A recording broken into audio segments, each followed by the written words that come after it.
আসসালামু আলাইকুম বন্ধুরা, আজ তো পবিত্র জুম্মার দিন। চলো আজ তোমাদের কোরআনে খুব সুন্দর একটা গল্প শোনাই।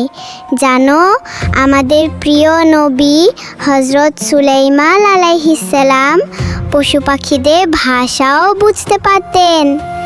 একদিন সুলাইমান আলাইহিসসালাম তার বিশাল সেনাবাহিনী নিয়ে এক বনের পথ দিয়ে যাচ্ছিলেন।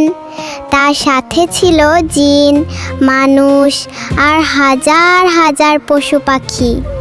ঠিক সেই সময় সুলাইমান আলাইহিসসালাম শুনতে পেলেন একটা ছোট্ট পিঁপড়া তার সঙ্গীদের চিৎকার করে বলছে, পিঁপড়ারা তাড়াতাড়ি তোমরা নিজেদের গর্তে ঢুকে পড়ো, না হলে সুলাইমান আর তার সৈন্যরা অজান্তেই আমাদের কুচলে ফেলবে।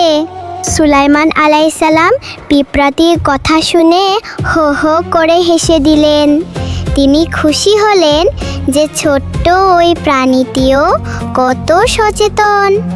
তিনি সাথে সাথে আল্লাহর কাছে দোয়া করলেন যেন তিনি সব সময় আল্লাহর কৃতজ্ঞ বান্দা হয়ে থাকতে পারেন। সুলাইমান আলাইহিসসালাম তার পুরো বাহিনীকে থামিয়ে দিলেন যতক্ষণ না সব পিঁপড়া নিরাপদে তাদের ঘরে পৌঁছালে। সুবহানাল্লাহ! ছোট একটা পিঁপড়ার জন্য মহান আল্লাহর নবী তার বিশাল বাহিনীকে থামিয়ে দিয়েছিলেন। দেখলে তো বন্ধুরা, আল্লাহ প্রতিটি সৃষ্টিকেই কত বুদ্ধি দিয়েছেন। আর আমরা যত বড় বা শক্তিশালী হই না কেন, প্রতিটি ছোট প্রাণীর প্রতি আমাদের দয়া দেখানো উচিত। আজকের গল্পটা তোমাদের কেমন লেগেছে কমেন্ট করে জানিও। জুম্মা মোবারক বন্ধুরা, আল্লাহ হাফেজ।